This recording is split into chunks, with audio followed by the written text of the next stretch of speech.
ಸಮಸ್ತ ಹಿಂದೂಸ್ತಾನ್ ನ್ಯೂಸ್ ವೀಕ್ಷಕರಿಗೆ ನಮಸ್ಕಾರ. ಬೆಳಗಾವಿ ಜಿಲ್ಲೆಯ ಚಿಕ್ಕೋಡಿ ತಾಲೂಕಿನ ಹಿರೇಕೋಡಿ ಗ್ರಾಮದಲ್ಲಿ ಸ್ವಚ್ಛ ಭಾರತ ಅಭಿಯಾನ ಯೋಜನೆ ಹೆಸರಿಗೆ ಮಾತ್ರ ಸೀಮಿತವಾಗಿದೆಯಾ?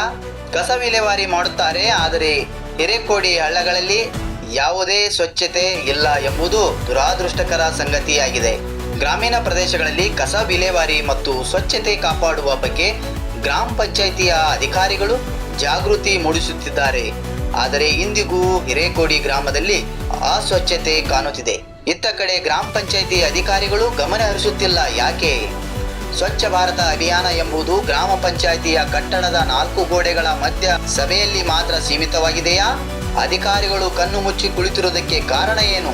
ಹಳ್ಳದ ಮೇಲೆ ನಿರ್ಮಿಸಿದ ಸೇತುವೆ ಹದಗೆಟ್ಟು ಹೋಗಿದೆ. ಜನರು ಭಯದಿಂದ ಸಂಚಾರ ಮಾಡುವಂತಾಗಿದೆ.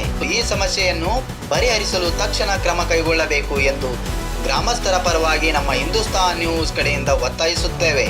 ಈ ಸಮಸ್ಯೆಯನ್ನು ಪರಿಹರಿಸಲು ಸ್ಥಳೀಯ ಗ್ರಾಮ ಪಂಚಾಯಿತಿ ಅಧಿಕಾರಿಗಳು ಯಾವ ಕ್ರಮಗಳನ್ನು ಕೈಗೊಳ್ಳುತ್ತಾರೆ ಎಂದು ಕಾದು ನೋಡೋಣ. ಅಲ್ಲಿವರೆಗೆ ವೀಕ್ಷಿಸಿ ಹಿಂದೂಸ್ತಾನ್ ನ್ಯೂಸ್.